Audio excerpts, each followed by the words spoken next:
नमस्कार। दिन भर की बड़ी खबरों के विश्लेषण के कार्यक्रम सुनिए सच में आपका स्वागत है। मैं हूं मुकेश कुमार।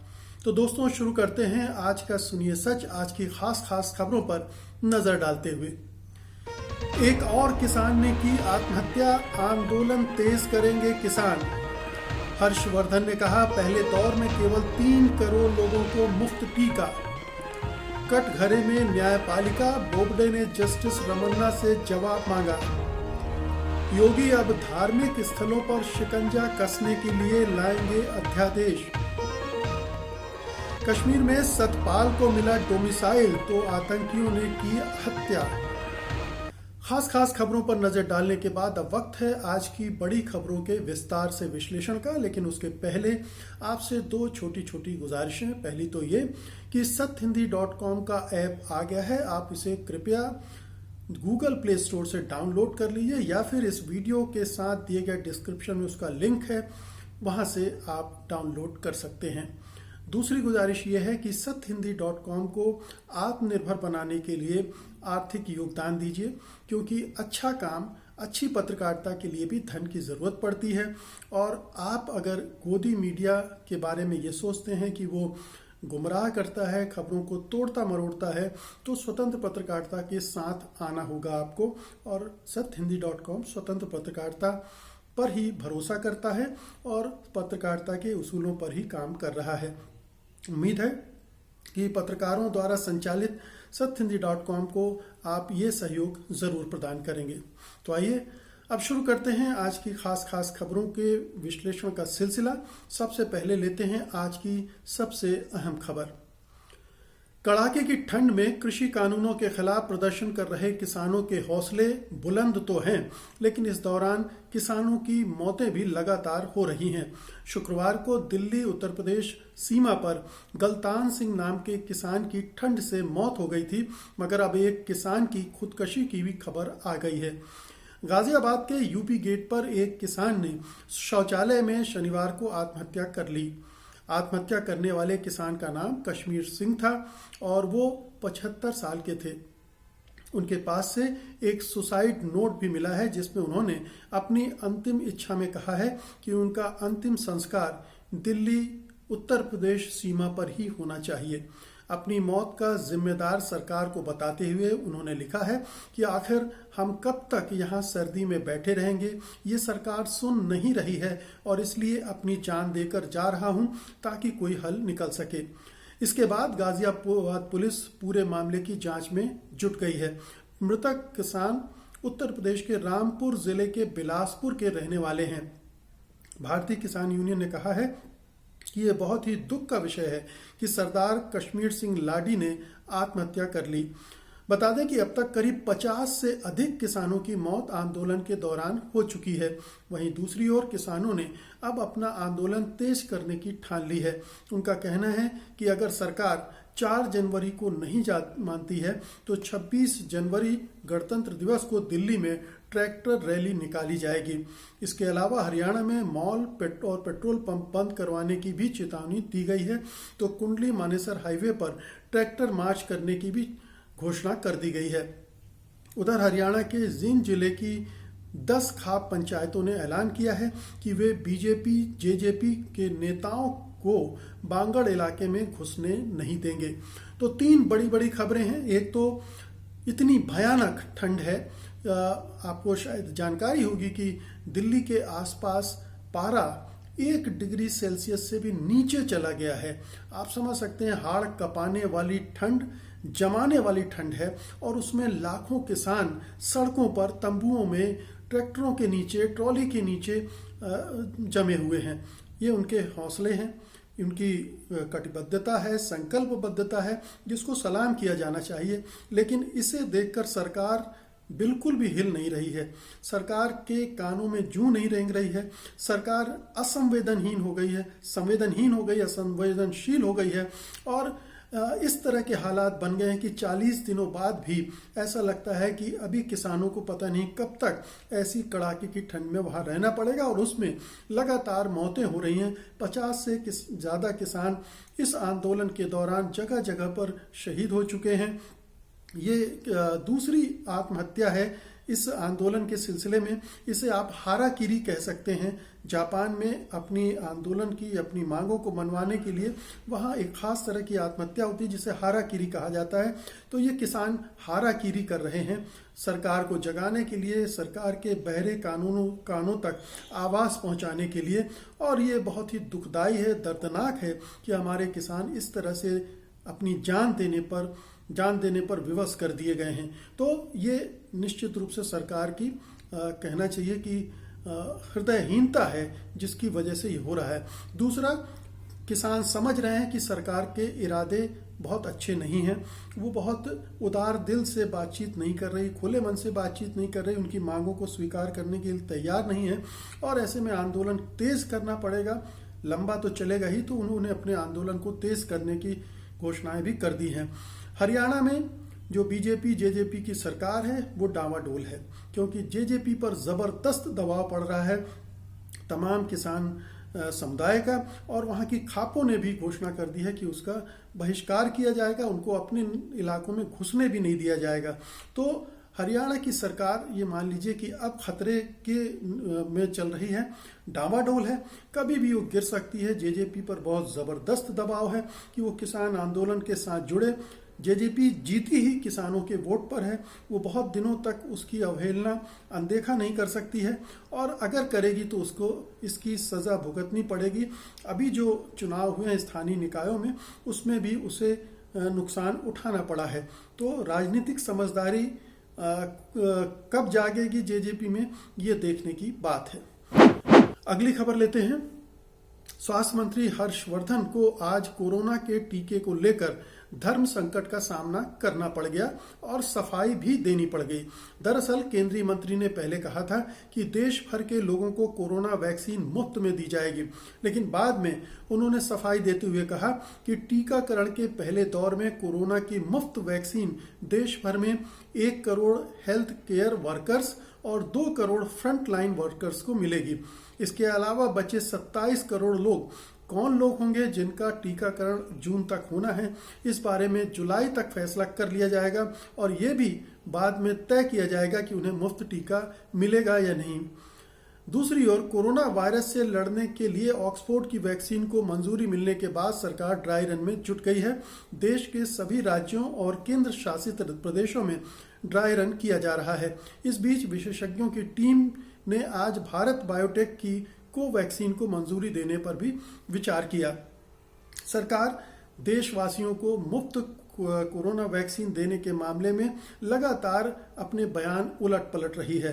बिहार के चुनाव में बीजेपी ने ऐलान किया था कि बिहार के लोगों को मुफ्त वैक्सीन दी जाएगी। उसके बाद हर जगह से मांग उठी थी, ऐसा कैसे हो सकता है कि एक राज्य को मुफ्त मिले और बाकी देश को पैसे देकर वैक्सीन लगवानी पड़े। इस बीच ये खबरें भी सरकार की तरफ से आई कि नहीं, पूरे देश को मुफ्त वैक्सीन लगेगी। और अब हर्षवर्धन कभी मुफ्त वैक्सीन की बात करते हैं, कभी विचार करने की बात करते हैं।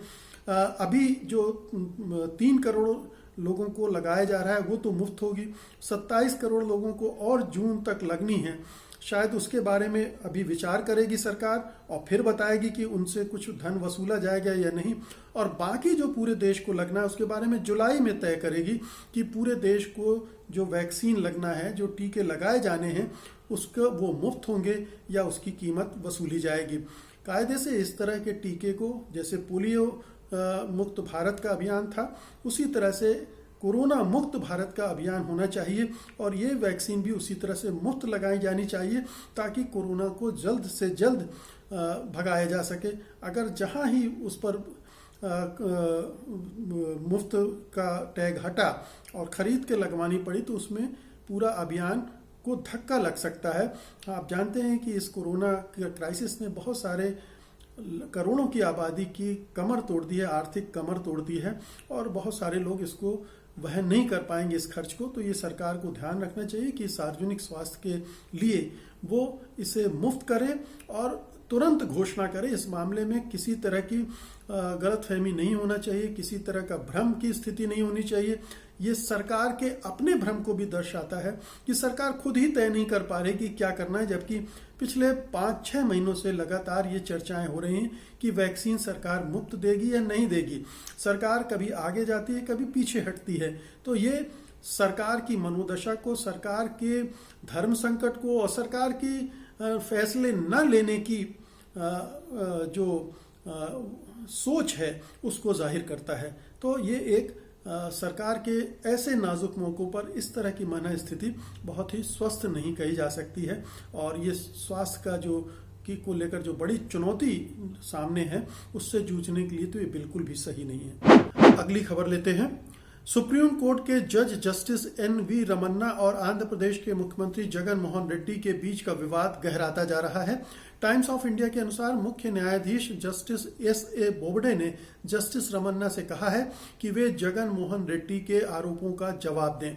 रेड्डी ने शिकायत की थी कि justice Ramana Andhra Pradesh high court को प्रभावित कर रहे हैं। इसके पहले हाई कोर्ट ने राज्य सरकार की आलोचना करते हुए कई आदेश जारी किए थे। बीते दिनों जस्टिस बोबडे ने जगन मोहन रेड्डी से कहा था कि वे 6 अक्टूबर को की गई शिकायत से जुड़ा हलफनामा पेश करें। रेड्डी ने हलफनामा पेश कर दिया था। इसके बाद ही जस्टिस रमन्ना से जवाब देने को कहा गया है। यदि मुख्य न्यायाधीश बोबडे जस्टिस रमन्ना के जवाब से संतुष्ट होंगे तो इस मामले को वहीं खत्म कर सकते हैं, वरना वे और भी जानकारी मांग सकते हैं। जगन मोहन रेड्डी की शिकायत के बाद कई अहम घटनाएं हुई हैं। प्रधान न्यायाधीश की अगुवाई में बने कॉलेजियम ने आंध्र प्रदेश और तेलंगाना हाई कोर्ट के मुख्य न्यायाधीशों का तबादला कर दिया था। इन अदालतों में जगन मोहन रेड्डी से जुड़े मुकदमे चल रहे थे। आंध्र प्रदेश के मुख्यमंत्री ने मुख्य न्यायाधीश को एक चिट्ठी लिखी थी जिसमें उन्होंने जस्टिस रमन्ना पर गंभीर आरोप लगाए थे। बता दें कि जस्टिस रमन्ना की एक बेंच ने पूर्व सांसदों और विधायकों के खिलाफ बेहद धीमी गति से चल रहे मामलों की सुनवाई तेज कर दी थी। इसके तुरंत बाद ही जगन मोहन रेड्डी ने जस्टिस रमन्ना के खिलाफ शिकायत की थी। 6 अक्टूबर 2020 को लिखी गई इस शिकायती चिट्ठी को 9 अक्टूबर को सार्वजनिक भी कर दिया गया था। तो ये पूरा मामला अपने आप में पूरी न्यायपालिका को, न्याय व्यवस्था को कटघरे में खड़ा करने वाला है।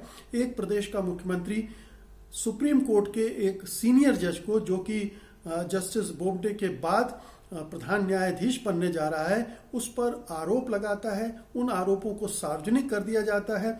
वो आरोप ऐसे होते हैं जो अदालत की अवमानना का भी कारण बन सकते हैं, लेकिन उन पर कोई कार्रवाई नहीं होती है और सुप्रीम कोर्ट का कॉलेजियम बैठकर 2 हाई कोर्टों के जजों को, जो मुख्य न्यायाधीश हैं, उनके ट्रांसफर कर देता है।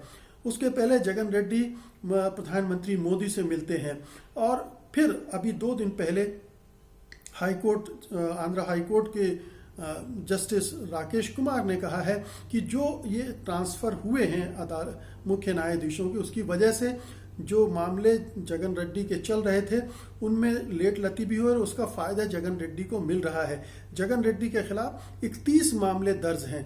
तो ये पूरा नेक्सस ऐसा निकल कर आता है कि जिसमें ऐसा लगता है कि जगन रेड्डी अपने प्रभाव का इस्तेमाल करके केंद्र सरकार के साथ मिलकर सुप्रीम कोर्ट को प्रभावित कर रहे हैं और जस्टिस रमन्ना जो कि अगले मुख्य न्यायाधीश होने जा रहे हैं, प्रधान न्यायाधीश होने जा रहे हैं, उनकी राह में रुकावटें भी खड़ी की जा रही हैं और जगन रेड्डी के खिलाफ जो मामले चल रहे हैं उनको भी रोका या ढीला या उनमें देर लगाई जा रही है। तो ऐसा एक माहौल पूरा बन रहा है। सच्चाई क्या है कोई नहीं जानता, लेकिन जो कुछ भी परिस्थितियां बता रही हैं उनसे ऐसा लगता है कि एक तरह की एक मिली भगत है जगन रेड्डी को बचाने की, जगन रेड्डी के खिलाफ कोई कार्रवाई ना हो, अन्यथा दो हाई कोर्ट के चीफ जस्टिस का ट्रांसफर एक साथ कॉलेजियम करवा दे। ये एक बड़ी अजीबोगरीब बात है। तो आखिरकार क्या चीजें हैं ये सामने आनी चाहिए। असलियत क्या है, क्यों जगन रेड्डी के प्रति हमारा सुप्रीम कोर्ट इतना उदार है, इतना नरम है और अब जस्टिस रमन्ना से सफाई भी मांगी जा रही है। जो कि आरोप लगाए गए हैं जगन रेड्डी ने, उनकी जांच के लिए सुप्रीम कोर्ट कोई कमेटी भी बैठा सकती थी, कुछ भी किया जा सकता था, या कि कोई जांच अलग से केंद्र सरकार से करवाई जा सकती थी। राज्य सरकार हाईकोर्ट मॉनिटर करता, उस जांच का ऐसे ही व्यवस्था की जा सकती थी। लेकिन ऐसा लगता है कि कुछ न कुछ एक राजनीतिक एजेंडा सुप्रीम कोर्ट की ओर से भी चल रहा है इस पूरी जांच को लेकर, जो कि बहुत ही दुखद है, क्योंकि न्यायपालिका की स्थिति वैसे ही खराब है। उसकी विश्वसनीयता पिछले कुछ सालों में वैसे ही धराशायी हो गई है। लोगों को उसके हर निर्णय पर और हर बयान पर, हर वक्तव्य पर शक होता है। इसलिए इस मामले में भी ये शक गहरा रहा है। अगली खबर लेते हैं। धर्म परिवर्तन और दूसरे धर्म में विवाह करने से जुड़े विवादास्पद अध्यादेश के बाद उत्तर प्रदेश की योगी आदित्यनाथ सरकार एक और अध्यादेश जारी करने की योजना बना रही है। सरकारी ही नहीं, निजी जमीन पर भी बने धार्मिक स्थलों पर नियंत्रण करने के लिए एक अध्यादेश योगी सरकार लाने की तैयारी कर रही है। टाइम्स ऑफ इंडिया ने सूत्रों के हवाले से कहा है कि Uttar Pradesh regulation and registration of religious places ordinance का मसौदा तैयार किया जा रहा है। धार्मिक मामलों का विभाग संसदीय कार्य विभाग से इस मुद्दे पर विचार विमर्श कर रहा है और इससे जुड़ी जानकारियां ले रहा है। राजनीतिक पर्यवेक्षकों का कहना है कि सरकार का मकसद सभी समुदायों से आर्थिक धार्मिक स्थल पर शिकंजा कसना है। सरकार भले ही ये कहे कि ये सभी धर्मों पर समान रूप से लागू होगा, लेकिन उस पर यह आरोप लगेगा कि वो अल्पसंख्यकों के धार्मिक स्थलों को नियंत्रित करना चाहती है। ये सवाल उठना स्वाभाविक है कि कोई धर्मनिरपेक्ष सरकार किसी के धार्मिक मामलों में दखलंदाजी क्यों कर रही है। संविधान में ये पूरी व्यवस्था है कि कोई भी धार्मिक समुदाय, चाहे हिंदू हो, मुसलमान हो, ईसाई हो, सिख धर्म, जैन, बौद्ध, कोई भी हो, उसको अपने हिसाब से अपने धार्मिक रीति रिवाजों का पालन करना, अपने प्रार्थना पद्धतियों को चलाना या अपने धर्मस्थलों की देखरेख करने का अधिकार मिला हुआ है और उसके तहत वो अपने काम करते हैं। अब उत्तर प्रदेश में योगी सरकार, जो कि पूरी पिछले 3-3.5 साल से हम लगातार देख रहे हैं कि एक खास एजेंडे के तहत हर एक स्टेप उठा रही है और उसके एजेंडे का निशाना मुस्लिम समुदाय होता है, अल्पसंख्यक समुदाय होता है। और इस अध्यादेश का मकसद भी यही होगा, जैसे धर्मांतरण के अध्यादेश का मकसद था, जैसे सीएए के मामले में कई कदम योगी सरकार ने उठाए, उनसे भी यही जाहिर होता था। तो ये एक पूरा एजेंडे के तहत काम किया जा रहा है। और उत्तर प्रदेश, चूंकि ऐसा लग रहा है कि संघ परिवार की नई प्रयोगशाला है, पहले गुजरात होती थी, वहां इस तरह के बहुत सारे प्रयोग हुए, अब योगी आदित्यनाथ के उत्तर प्रदेश में इस तरह के प्रयोग हो रहे हैं जिसमें हिंदुत्व को मजबूत करने की, हिंदुत्ववादी राजनीति को मजबूत करने की, ध्रुवीकरण की और अल्पसंख्यकों के प्रति घृणा पैदा करने की, दरार, दूरियां पैदा करने की एक कोशिश चल रही है। तो इसके लिए तरह तरह के उपाय, गौहत्या से लेकर लौ जिहाद तक और सीए कानून के खिलाफ कार्रवाई करने से लेकर धार्मिक स्थलों के संबंध में अध्यादेश लाने तक, ये तमाम तरह के हथकंडे योगी सरकार एक के बाद एक उठाती जा रही है। दुर्भाग्य की बात यह है कि हमारी जो न्यायपालिका है वो उतने सक्रिय ढंग से काम नहीं कर पा रही। हालांकि इलाहाबाद हाईकोर्ट ने कई बार ऐसे निर्णय दिए हैं जो योगी सरकार की कार्रवाइयों को, योगी सरकार के एजेंडे को बेनकाब करती हैं, उसको उस पर रोक भी लगाती हैं। लेकिन जिस गति से योगी आदित्यनाथ चल रहे हैं, वैसे स्तर पर न तो हाई कोर्ट और न ही सुप्रीम कोर्ट कोई कार्रवाई कर रहा है।